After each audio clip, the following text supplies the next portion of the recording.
Cillian Murphy is one of the rare actors of the modern generation who has reached the pinnacle of his art while maintaining absolute respect from both mainstream audiences and critics alike. A journey not built on scandals or noise, but on the persistent depth of his acting over many decades. From the first breakthrough with 28 Days Later to the complex psychological roles in Christopher Nolan's films like Batman Begins, Inception, Dunkirk, and The Peak being the lead role in Oppenheimer, where he won the Oscar for Best Actor, along with a host of major awards like BAFTA, Golden Globe, and Screen Actors Guild, affirming his status as one of the world's leading actors. At the same time, on television, his role as Thomas Shelby in Peaky Blinders has become a global cultural icon, turning him into the face representing a model of a cold, sharp, and haunting character. A character whose mere glance is enough to silence the entire frame,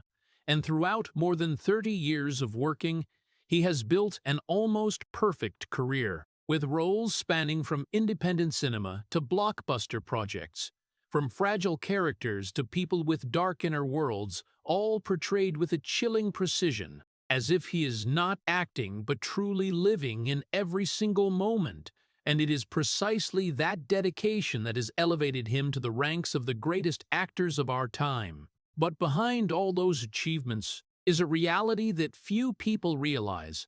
A life divided into two halves that never touch each other, where a person must constantly step out and step into different identities to the point of gradually losing the boundaries between them, where each role is not just a job, but a time of erasing himself, to make way for someone else to exist. And the further he goes, the clearer the price he has to pay becomes as he is forced to keep his distance from the very world that raised him to the pinnacle, avoiding fame, rejecting attention, living in silence as the only way to preserve the remaining part of his true self, because if not, everything might blend together to the point where it cannot be separated. And it is precisely in that silent struggle, between one side being the spotlight and one side being private life, between one side being those haunting characters,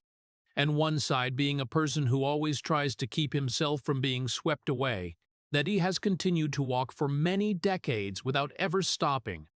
not because he is not tired, but because he understands that if he stops, he might have to face the question he has avoided his whole life, that after all those roles, after all those people he has become, does he still know how to return to being himself or not? Before we delve deeper into the life of the man who has lived two lives for over 30 years, please hit like and leave a heart as a quiet way to acknowledge the journey he has never told. And if you want to explore what has made Cillian Murphy have to disappear from himself to exist, don't forget to subscribe to the channel to continue following this story. If most stories about stars begin with brilliant dreams, then Cillian Murphy's childhood began in a completely different space, with no lights, no desire to be seen, only long days passing in the quiet of the Irish countryside, where he grew up in an intellectual, disciplined, and stable family, with his father working in education and his mother a teacher, an environment where everything was clear, proper, and rarely had room for noisy emotions. There were no major tragedies, no violent upheavals, but also not much space for personal expression. And perhaps it was precisely in that seemingly perfect balance that something quietly formed in him, a tendency to withdraw from the surrounding world, a habit of observing rather than participating, as if he was always standing on the edge of everything, looking in but not stepping in, listening but not speaking, not because he had nothing to say, but because he did not feel the need to be heard. While other children sought attention, sought recognition, Murphy seemed to go in the opposite direction, avoiding attention as much as possible, feeling safer the less he was seen, and over time, that was no longer a choice, but became part of the way he existed. A way of adapting to a world he felt was too noisy, too overwhelming, where every glance from others carried an invisible pressure he did not want to bear. At school, he was not the center of any group, not the standout, nor the forgotten one, but the type of person who was always present but rarely noticed, an existence so quiet it was easy to overlook. And perhaps that very thing gave him a sense of comfort, because in that invisibility he did not need to play any role, did not need to meet expectations, did not need to explain himself, but simply existed in his own way. But that very silence, even though it brought safety, gradually created a distance between him and the world. A distance that over the years did not narrow, but grew wider, as he got used to keeping everything inside, used to not sharing, used to handling his thoughts and emotions by himself without needing others. And from there, a very subtle form of isolation began to form. Not an imposed isolation, but an isolation he chose himself. A state he felt more comfortable with than having to blend into social interactions that he did not really understand or did not really need. The first signs of separating himself from the surrounding environment did not appear as rebellion, but as a gentle withdrawal, almost unnoticed by anyone. With no conflict, no rebellion, just a child who spoke less and less, observed more and more, withdrew more and more into an inner world that others could not touch. And it was precisely in that space that he began to develop an ability that would later become the foundation for his entire career. The ability to see people at their deepest layers, the ability to sense things that were not said,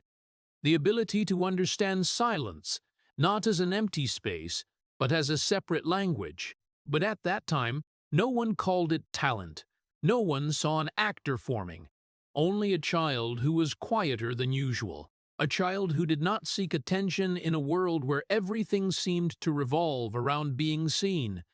And perhaps that very difference, though very small, was the starting point for the journey that would later lead him to a paradox no one could foresee. That the person who spent his entire childhood avoiding being seen would become the person the whole world could not take their eyes off. And the more he was seen, the more he learned to make himself invisible in ways that no one noticed. And then, in that silence that had become instinct, something seemingly opposite appeared in Cillian Murphy's life: music. Not as a way to get attention, but as another refuge, a space where he could exist without needing to explain himself, where emotions could be turned into sound instead of words. And just like many young people growing up in Ireland in those years, he was drawn into the rock wave, attracted by the powerful melodies, by the energy of the stage, by the feeling of living in something bigger than himself. But unlike many others, for Murphy, music was not a way to become the center, but a way to hide within the collective, to dissolve into the sound, to be part of something without having to stand alone under the gaze of others. He joined a band with his younger brother, spent hours in small rooms rehearsing, writing music, experimenting with sound, and during that time, perhaps for the first time, he felt he could exist, without having to withdraw completely, because music allowed him to speak without speaking, to express without exposing. And that very thing made the dream of becoming a musician, a performer, gradually form in a very natural way, without noise, without grand ambitions, but clear enough for him to believe that this could be his path. The opportunity was not far away either. His band came very close to signing a recording contract, a door that for many people was everything, the starting point for a journey they were willing to trade everything to step into. And in that moment, Murphy stood before a choice that from the outside seemed simple: to continue and pursue the dream, or to stop and return to the familiar safety. But for him, it was not a choice between success and failure, but a choice between stepping deeper into a world he was not sure he belonged to, and keeping the distance he always needed to exist. He did not sign the contract, not because of lack of ability, not because of lack of opportunity, but because of a feeling that was very hard to name, a hesitation coming from within, as if he understood that that path, though attractive, would force him to become a version of himself that he was not ready to accept, a version that had to stand under the lights, had to face the audience, had to live in constant attention, something he had tried to avoid since childhood. And when he turned his back on the music dream, there was no explosive moment, no regret shown outwardly, only a prolonged silence, a vagueness gradually spreading within him, because for the first time in his life, he had given up something he truly loved. Not because he was forced, but because he himself could not continue. That left a void that nothing could fill immediately, a feeling of being lost without a clear answer, when he was no longer simply the quiet boy, but had not yet become anyone else, standing between two states without belonging to either. And it was precisely in that vagueness that a new journey began, not because he knew what he wanted, but because he was forced to keep searching, trying different paths, step by step, uncertain, without clear direction, with only one thing that remained unchanged. That was the need to keep his distance from the world, the need not to be drawn into things that were too big, too bright, too noisy, and perhaps that very withdrawal, that refusal to step into a seemingly perfect dream, unintentionally pushed him toward another path, where he would no longer just be part of the sound, but would become completely different people, time after time, in a journey that at that moment he had no idea he was beginning. And it was precisely in that vague emptiness, when music was no longer the path, but another path had not yet clearly appeared, that Cillian Murphy stepped into acting, almost not because of a clear dream, but as a natural response to the need to exist in the way that was least seen through. He began to participate in theater stages, not with the confidence of someone who knew what he was doing, but with the familiar hesitation of a person who always stood on the edge of everything. And then Disco Pigs appeared as an opportunity that even he could not have predicted. A small play, but it became a big turning point, where he not only played a role, but for the first time truly disappeared into another person. And what was worth noting was not the success of the role, but the feeling it brought, a feeling very different from anything he had experienced before, when standing on stage, no longer being Murphy. He no longer had to worry about whether he fit or not, no longer had to think about how others saw him, because all they saw was the character. And in that moment, he realized something that perhaps had been quietly waiting for a very long time, that not being himself brought a freedom he had never had. Disco Pigs was not just a role, it was the first time he was recognized, not for his true self, but for his ability to become someone else. And that created a profound paradox. When Murphy began to be seen most clearly, in the moments when he was completely no longer himself, the audience looked at the character and believed in every emotion, every action, every silence, while the real person standing behind was perfectly covered, uninvaded, unexamined, and that very separation brought him a strange sense of safety, a comfort he had never found in any environment before. The success of Disco Pigs not only opened up opportunities, but also shaped a new way of existing, as he gradually realized that expressing himself through characters was much easier than expressing himself, because in characters every emotion had a reason,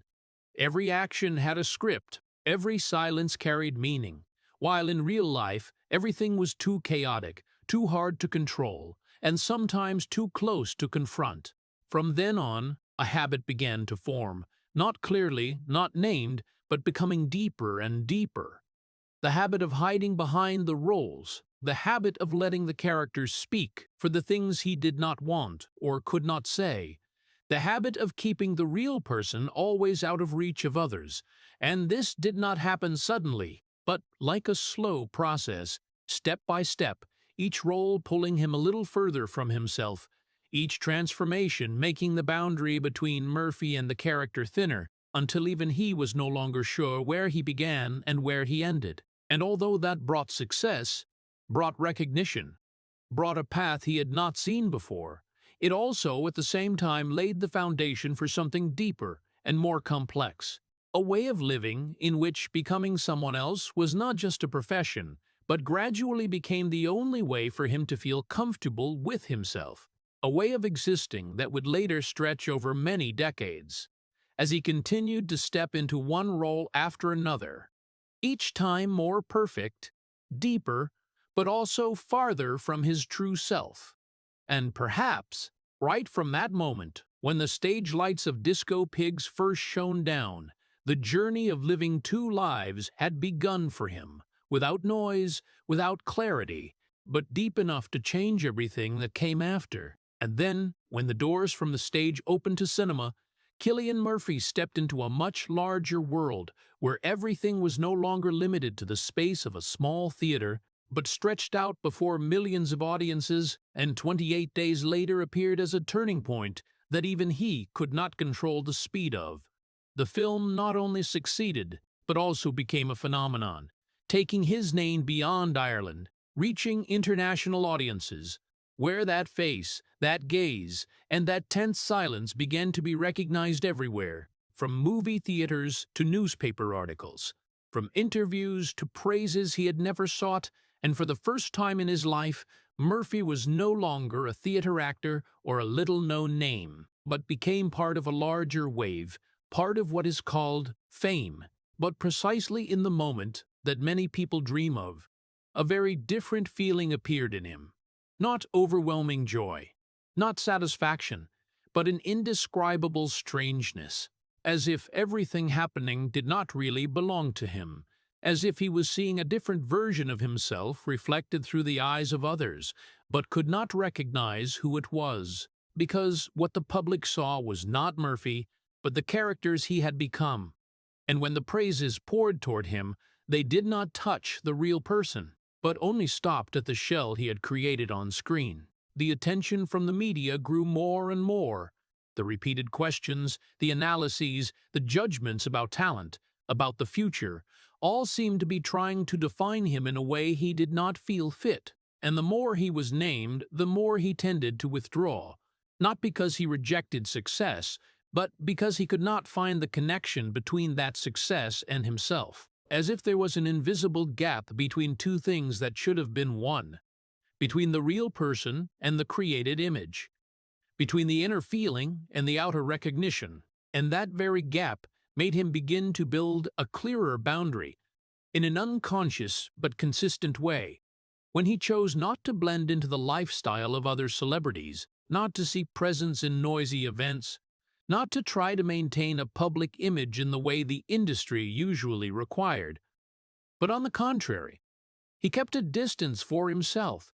a private space where he could return to the familiar silence, to a life not dominated by the gaze of others. This was not a declarative decision, but a natural response, similar to the way he had withdrawn in childhood, only this time, the scale of the world he was withdrawing from was much larger, and the price of withdrawal also became clearer as he gradually separated himself from what was considered the center of success in the film industry. But perhaps for Murphy, it was not a loss, but the only way to preserve a part of his true self. Because if he let those two worlds merge, if he let fame define him, then he might lose the only thing he had always tried to protect, the feeling of being himself, even if that only existed in very small, very private, and very hard-to-reach silences. From then on, his journey was no longer just about taking roles and performing them, but became a fragile balance between stepping into the light and withdrawing into the shadows, between being seen and keeping himself from being seen through. And it was precisely in that tension that Murphy continued to move forward, step by step, without noise, without declarations, but clear enough for those who looked closely to recognize that success for him had never been a place to stop, but something he always stood outside of, observing it, but never truly stepping into. And it was precisely at the moment when the door to the film world opened wider than ever, when invitations from Hollywood began to appear with increasing frequency, when big projects, renowned directors, and opportunities that many people spent their entire lives waiting for came to him one after another, Cillian Murphy stood before a choice that at first glance seemed hard to understand. He did not move straight into the center of all that, did not move to live in Los Angeles,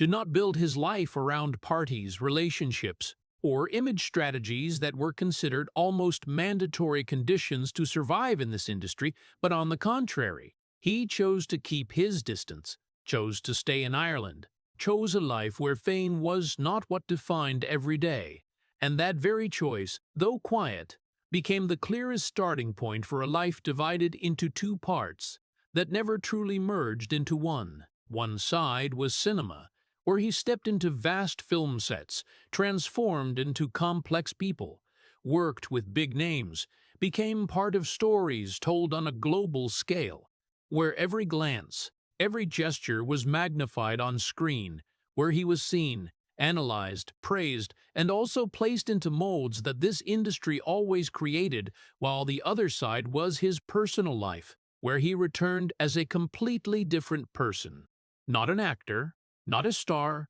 but just a husband, a father, a man living in a normal rhythm, walking on familiar roads, talking with family, enjoying silences that no one followed or judged. But what made this separation profound was not geography, but the feeling, a feeling of not belonging to the glamorous world he was helping to create.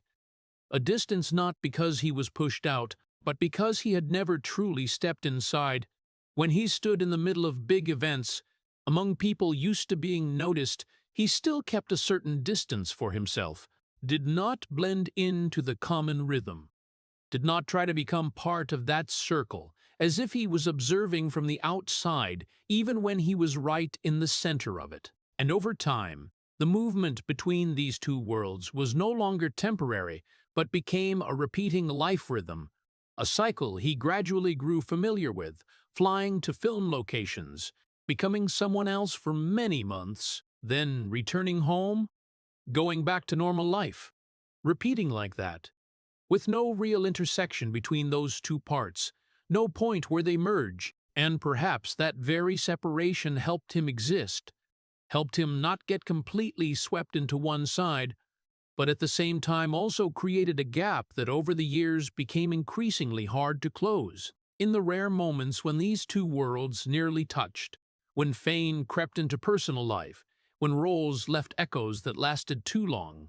he tended to withdraw even deeper, keeping that boundary from being blurred, because he understood that if that boundary disappeared, then he might also lose the ability to distinguish which was his true self and which was what he had become because of the work. And it was precisely in that continuous maintenance that a life he had never truly chosen became the life he had to live, not because he was forced, but because he could not find any other way to reconcile the two parts of himself when one part required him to appear, to perform, to become someone else, while the other part needed him to disappear, needed him to be silent, needed him to keep what no one could see. That did not create explosive conflicts or clear dramatic moments, but it quietly stretched on, day after day, year after year, until it was no longer a choice but became a state of existence, where he was both part of a world he did not belong to and kept for himself, a place that world could not reach.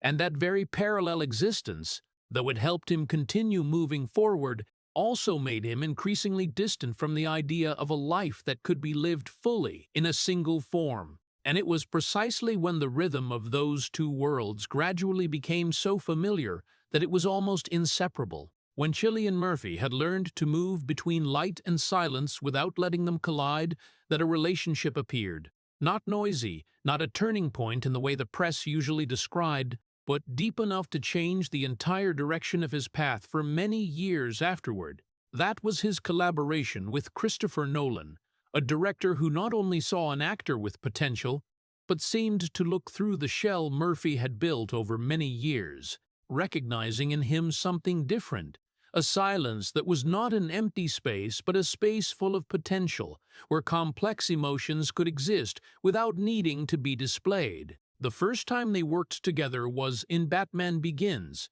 where Murphy played Scarecrow, not the main character, not the center of the story, but carrying a very particular unease, a kind of presence that was both clear and hard to grasp, and perhaps from that, Nolan realized that Murphy was not the type of actor who needed to be pushed forward with big moments, but the type who could hold an entire frame just with stillness, with his eyes, with pauses that others might overlook but carried great weight. From then on, their collaboration did not stop at one project, but stretched over many years. From The Dark Knight, Inception, Dunkirk, to Oppenheimer. Each time he appeared, Murphy was placed in roles that required higher psychological depth, characters that were not easy to define, that could not be understood only through actions, but had to be felt through the hidden layers of thought deep inside. And that very thing forced him to go further into the inner world of the characters, to dig deeper into regions he did not always want to touch. What was special about this relationship was not the number of projects or their scale, but the almost absolute trust between director and actor.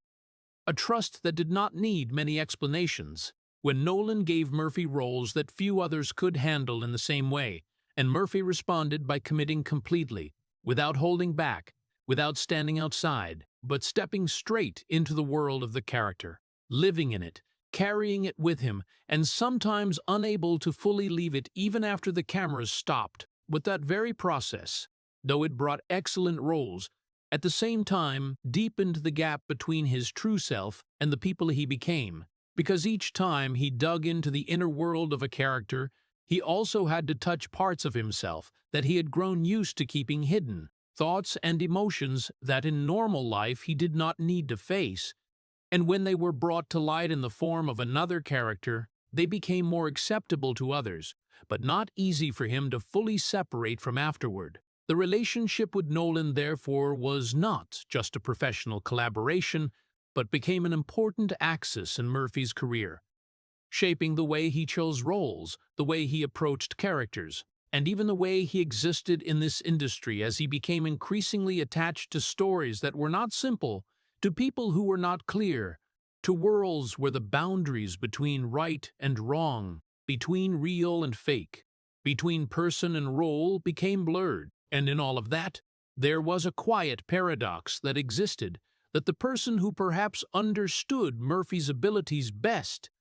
the person who gave him the greatest opportunities, was also the person who continuously placed him in deeper journeys that were harder to escape from, making the task of keeping distance between the two lives more fragile than ever. When each role was not only a step forward in his career, but also a step farther from the true self, he still tried to hold on to, in a balance that became harder and harder to maintain as time went on. And then, when the roles increasingly demanded greater depth, when the boundary between acting and personal inner world grew thinner and thinner, a character appeared in Cillian Murphy's life like an irreversible turning point. Thomas Shelby in Peaky Blinders, not just a role, but a complete world. A person built from overlapping layers of contradictions, between power and wound, between control and chaos, between silence and uncontrollable explosions. And to step into that character, Murphy could not just stay on the surface,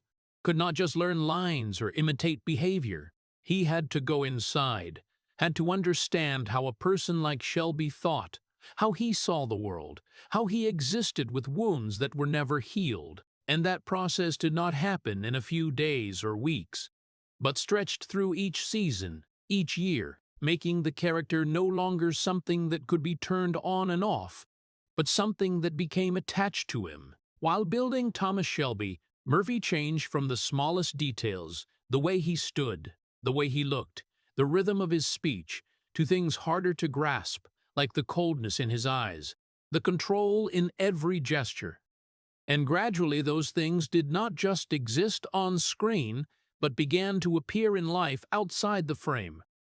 Not because he deliberately carried the character with him, but because after a long time living in it, separating was no longer simple, when body and mind had grown used to that way of existing, used to keeping distance, used to not revealing, used to controlling emotions to the maximum. People around him could notice the change, not clearly, not suddenly, but like a very light shift, yet enough to create a new distance. When Murphy became quieter, spoke less, his eyes seemed to hold back more than what was shown outside. as if a part of Thomas Shelby was still there, seeping into everyday moments that were not supposed to belong to the character. And after each filming season, when work paused, when he left the set, the return was never completely whole, because leaving a character he had been attached to for so long was not like taking off a coat, but like trying to forget a part of himself,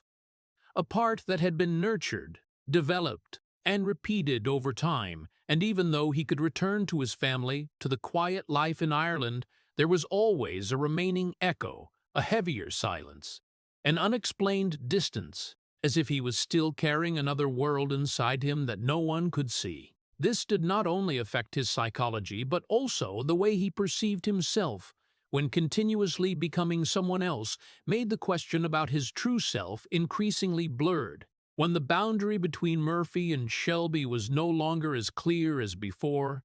and each time he returned to the role, he had to step deeper into it, had to make the character more real, more complex, and that meant he also had to go farther from himself. This role brought him widespread recognition, turned him into an icon, an image that audiences around the world associated with coldness and power, but at the same time, it placed on his shoulders a burden that was not easy to notice, when he not only had to maintain the quality of his acting, but also had to carry a part of the character for many years, with no real break, no clear stopping point. And perhaps the most painful thing was not that the role was difficult,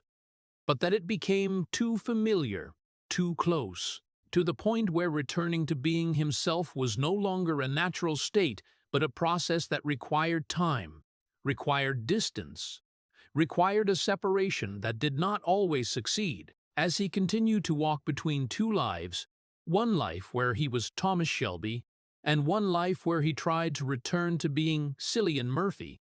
But those two worlds increasingly overlapped, making the distinction between them harder than ever, and it was precisely in that overlapping that the price of becoming a character bigger than himself gradually emerged, without noise, without clarity, but deep enough to change the way he existed, not only on screen, but also in the silences that no one saw. And while the boundary between his true self and the characters Cillian Murphy carried on himself grew increasingly fragile, when each role pulled him farther away from the self he had once tried to hold on to,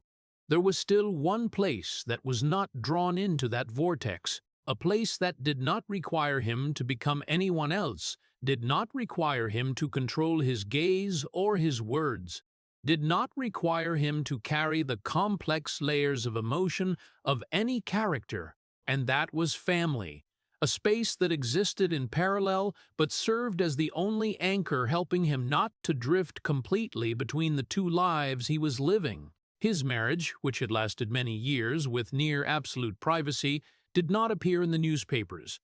was not placed under the spotlight of the media, did not become part of his public image, but existed in the simplest way, like a relationship built on understanding and the necessary distance, where both did not try to turn each other into part of the outside world, but kept for each other a private space to breathe. And that very thing had helped that relationship not be eroded by the pressures his profession brought. While many people chose to bring family into the center of fame, Murphy did the opposite. He kept his family completely separate from the film world, not because he was not proud, but because he understood that was the only way to protect the only thing in his life that was not transformed by roles or lights. The decision to continue living in Ireland instead of moving permanently to Hollywood was not just a geographical choice, but a silent declaration about the way he wanted to exist. He did not want his children to grow up in an environment where everything was magnified, where fame could shape the way a child perceived themselves, and therefore he chose to keep them in the most normal space possible, where school, friends, and daily life were not dominated by who their father was on screen. That meant he had to refuse or limit many opportunities, had to consider each project not only based on the script or the director, but based on how much time it would take away from his family, had to constantly move between countries and then return, repeating that cycle not because of ambition, but because of trying to keep balance between the two parts of his life that he could not merge. In the periods of time at home, He was not an actor, not a public image, but just a father, a husband, participating in normal activities, taking the kids to school, being with family, enjoying the small things that no one recorded or analyzed, and those very moments, though brief compared to the time he spent on work, became what kept him from getting completely lost in the characters he continuously became. But even in that balance, there still existed a gap that could not be erased, when he could not stay completely in one world without leaving. When each time he returned to work, he had to step into another person, leaving his family behind like a temporary stop, then returning again, carrying echoes that he could not always shake off immediately. Family, therefore, was not a place that erased what he had gone through, but a place that helped him endure it. A place where he could temporarily set down the layers of roles, but never completely escape them. And it was precisely in that repetition, between leaving and returning, between becoming someone else and trying to return to himself, that family became the only support keeping him from falling into a state of complete disorientation. A support that was not noisy, not showy, but solid enough for him to continue walking forward, even when inside, the distance between the two lives he was living grew deeper and harder to fill than ever before. And when family became the only place keeping Cillian Murphy from being completely swept away, then his body became the place that had to bear everything those two lives left behind. Because acting for him had never stopped at emotion or psychology, but always came with specific, clear, and sometimes harsh physical changes, when each role did not only require him to think like the character, but also to exist like them, to carry their shape, to move like them, even to breathe in their way. And over time, those changes were no longer temporary things that were easy to reverse, but became part of a repeating cycle, where the body was continuously pushed into different states without enough time to recover fully. With Oppenheimer, that process reached a level that even those who had worked with him had to admit was extreme, when Murphy lost significant weight to fit the gaunt, tense image of the character, strictly controlled his diet, maintained his body in a state close to energy deficit throughout the filming period, not because of external demands, but because he believed that only when the body felt that fatigue and tension would what he expressed on screen become real. But maintaining a body in such a state was not something that could be done without paying a price when energy declined, when focus had to be kept at a high level for long periods, when each workday stretched with high intensity, and when scenes demanded absolute emotional concentration. All of it accumulated into a pressure that was not only in the mind, but spread to every part of the body. The extended work schedule, consecutive filming days, the need to maintain the character's state not only for a few hours in front of the lens, but almost throughout the day, made the boundary between working time and rest time become blurred.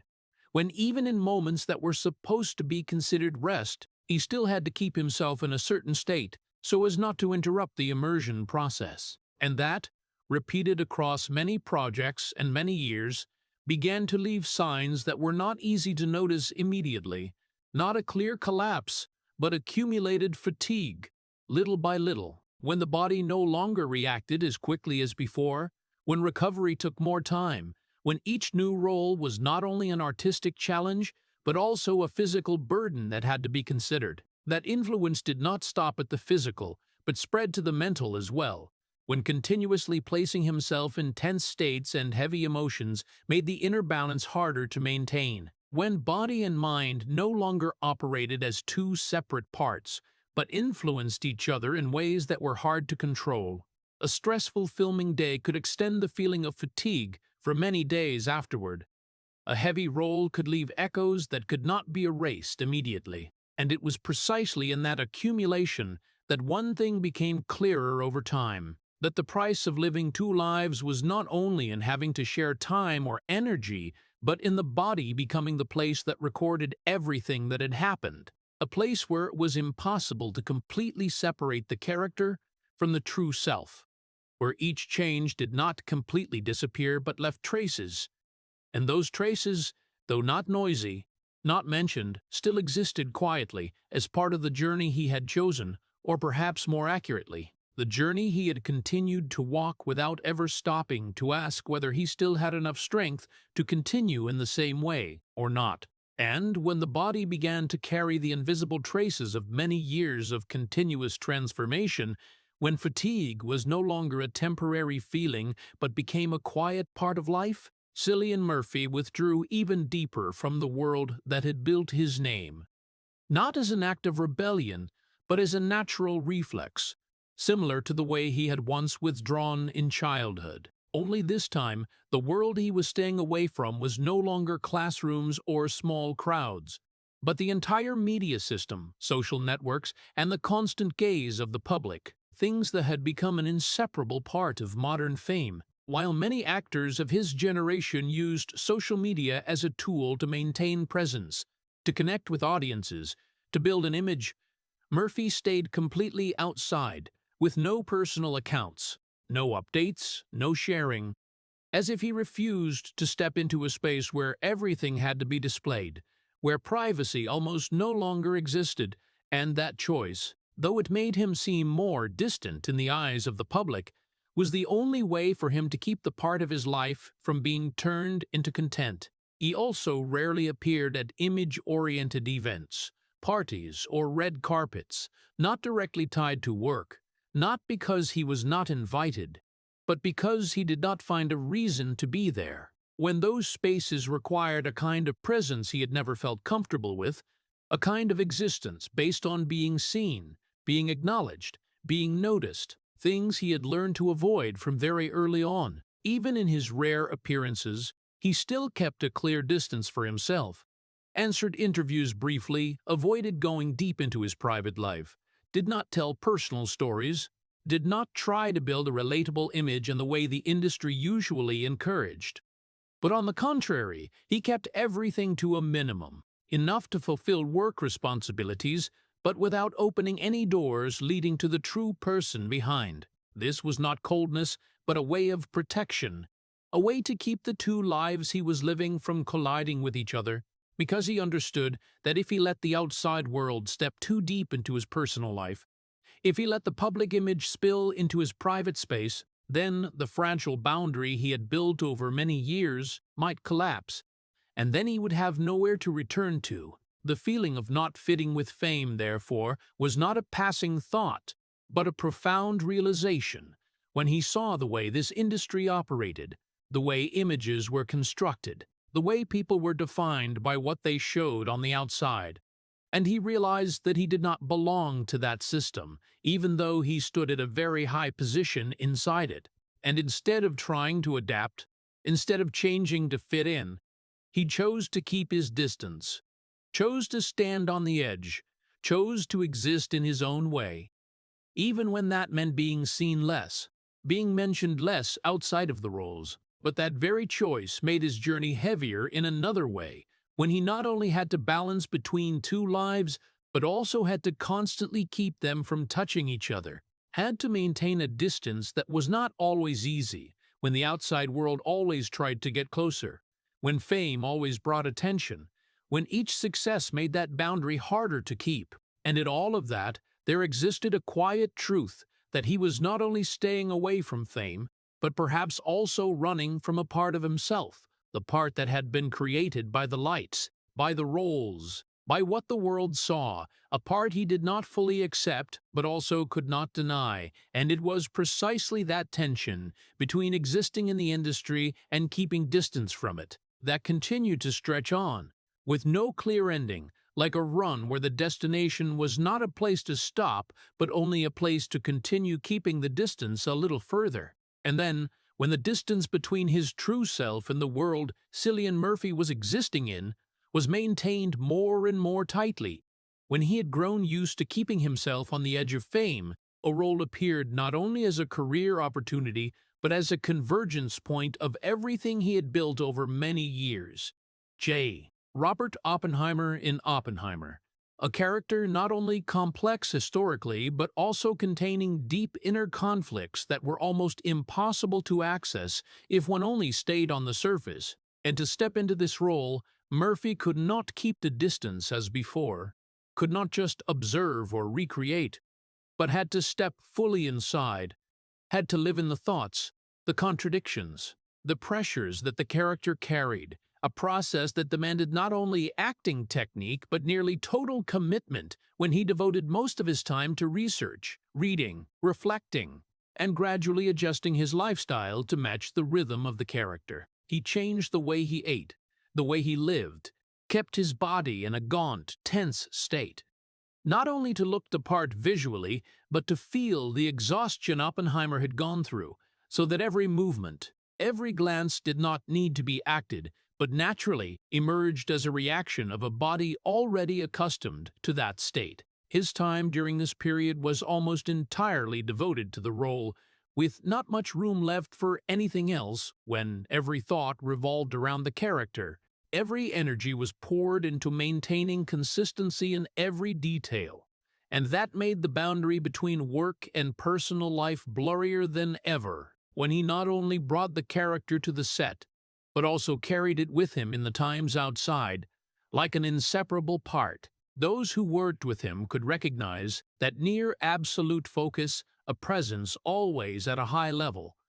undistracted, uninterrupted, as if he had locked himself into a state where getting out was no longer simple. And that very thing created a performance that the industry later evaluated as one of the most outstanding roles in his career, bringing him major awards, praise from critics, from colleagues, from audiences around the world. But parallel with that recognition, something else also became clearer. The distance between Murphy and the people he became was no longer just an adjustable choice, but had become a state that was hard to reverse. When immersing so deeply made the process of returning to himself no longer happen naturally, when what he carried was not only memories of the role, but sensations, rhythms, thoughts that had sunk deep into the way he existed for a long period. After the film ended, when the cameras stopped, when the awards were given, when the world looked at him and called his name with the highest recognition, perhaps the hardest thing was not maintaining that success, but finding the balance again, finding a state where he could exist without needing to be anyone else, a state that throughout the working process he had almost set aside. And it was precisely in the moment that many considered the peak of his career, when everything seemed to have reached completeness, that a deeper silence appeared, when he stood amid the praises without fully feeling them in the way others expected, not because he did not appreciate it, but because most of the journey to achieve that had taken place in a very different place, a place that did not belong to the lights, did not belong to the award stages, but lay in the periods of time he had spent becoming someone else. And in all of that, there existed a quiet feeling that this role, though it brought the greatest recognition, was at the same time the moment he disappeared the most. When all the audience saw was Oppenheimer, when all that was praised was the character, and Murphy, the true person, once again stepped back, continuing to exist in the silence he had grown familiar with from long ago, as if the 30-year journey of living two lives did not end here, but only became clearer, deeper, and harder to separate than ever. And after everything that had been achieved, after the name Cillian Murphy was mentioned as an icon of peak acting, when the role in Oppenheimer brought him to a position that many viewed as the final destination of a career, what happened next was not more frequent appearances, not consecutive big projects, not leveraging the spotlight to go even further, but a slow, almost noiseless withdrawal when he gradually reduced the frequency of public appearances, appeared less at events, interviews, media campaigns, as if he was not trying to prolong that peak moment, but instead letting it settle in the most natural way. He returned to the familiar rhythm of life in Ireland, where there were no stage lights, no questions from the press, no constant gazes from strangers, only days passing in a slower, simpler rhythm, where he could walk without being recognized,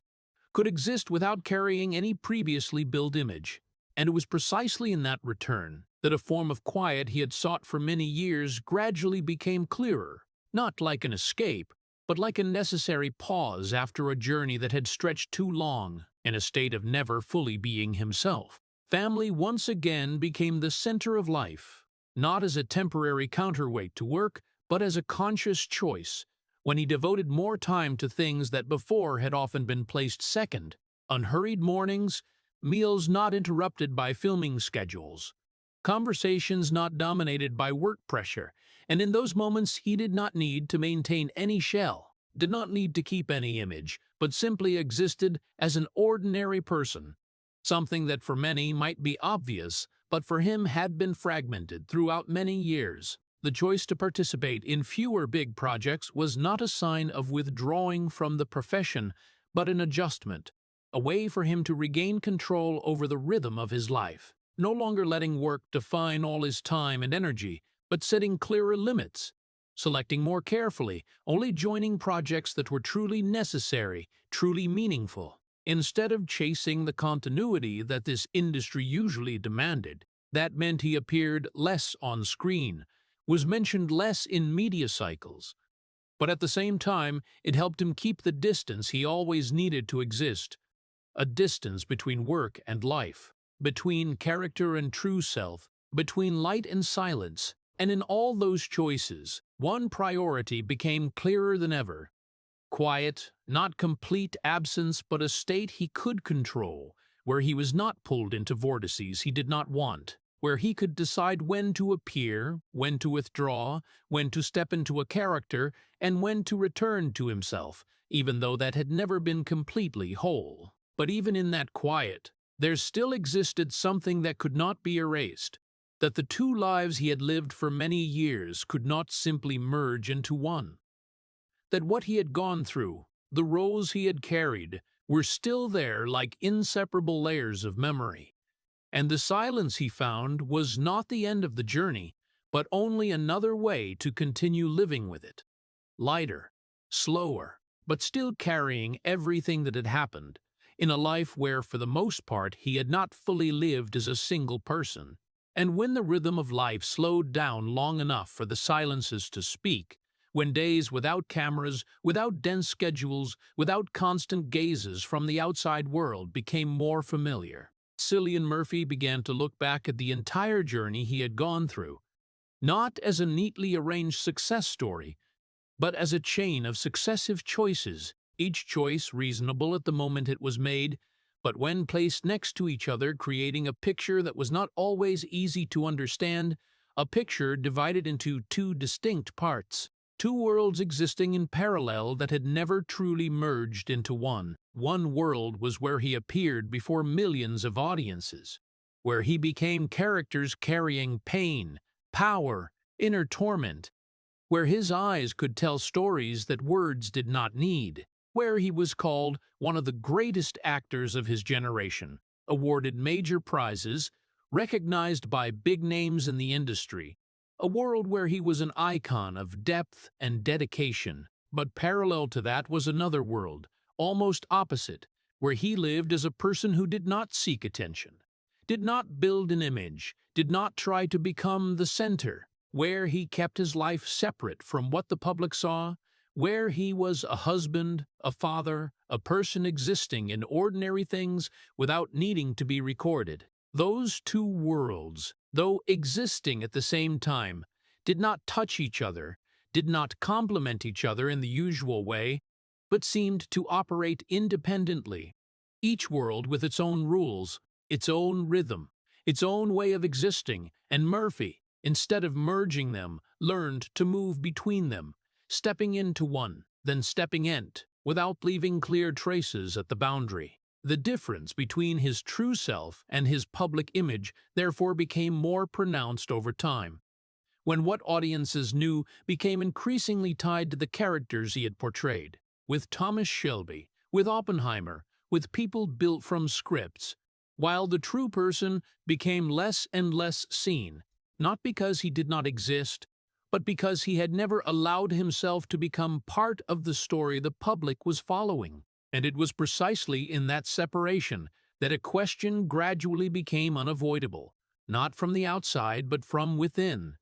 that if a person spent most of his life becoming other people, If the part that was seen was always what did not belong to himself, then what was the remaining part, the unseen part, really? And whether it was still intact or not, after all those transformations, those times of leaving himself to step into another character, the choices he had made, from leaving music, stepping into acting, keeping distance from fame, choosing to live in Ireland, refusing to blend into Hollywood, all contributed to shaping this life in a very particular direction, without noise, not easy to notice, but consistent. Like a path he did not need to explain to anyone, only needed to continue walking. But that very consistency also created a paradox. When each step helped him keep a part of himself, but at the same time made seeing the whole person harder, when he existed in separate parts without clear intersection points. And perhaps at some point, what mattered was no longer finding the exact answer to who he was, but accepting that that answer might never lie in a single form, that he could be all that he had become, and also not completely any of them. A person existing between two worlds, not fully belonging to one side, but still continuing to walk in both, as the only way he knew to keep living with the life he had created. And when everything that had happened gradually settled down in the silences that Cillian Murphy always chose, his journey appeared not as a story of complete victory, but as a long path made from brilliant successes accompanied by quiet trade-offs, when each role brought recognition but at the same time took away a part of his inner stability, when each step forward in his career demanded that he move a little farther away from the person he had once tried to hold on to, and if looked at from the outside, it might be a life many people dream of, with major awards, unforgettable roles, collaborations with top names.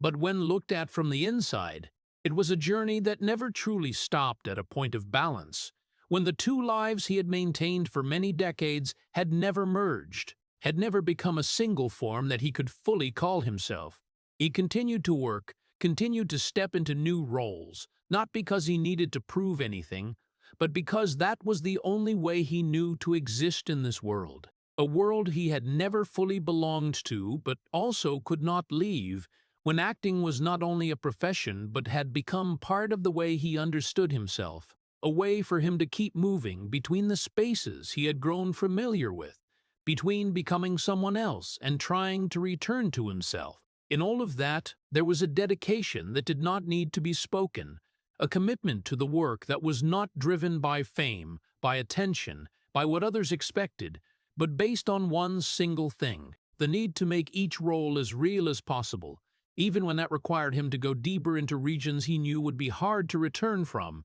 and that very dedication created the legacy he left behind, not only in the films, the awards, or the titles, but in the way he approached art, the way he kept acting as something serious, quiet, and full of depth in a world that grew increasingly noisy. But perhaps what made his story different was not in what he achieved, but in the way he continued to walk forward, even when he did not have all the answers,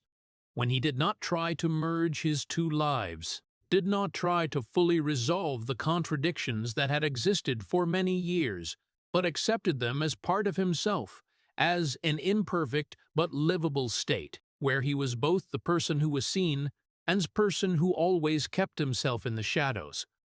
both the characters he had become and the person no one truly knew. And in that acceptance there was a form of peace that did not come from everything becoming clear, but from no longer needing to make them clear.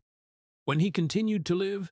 continued to work, continued to contribute in his own way, without noise, without show, but deep enough to leave traces in the stories he told through each role.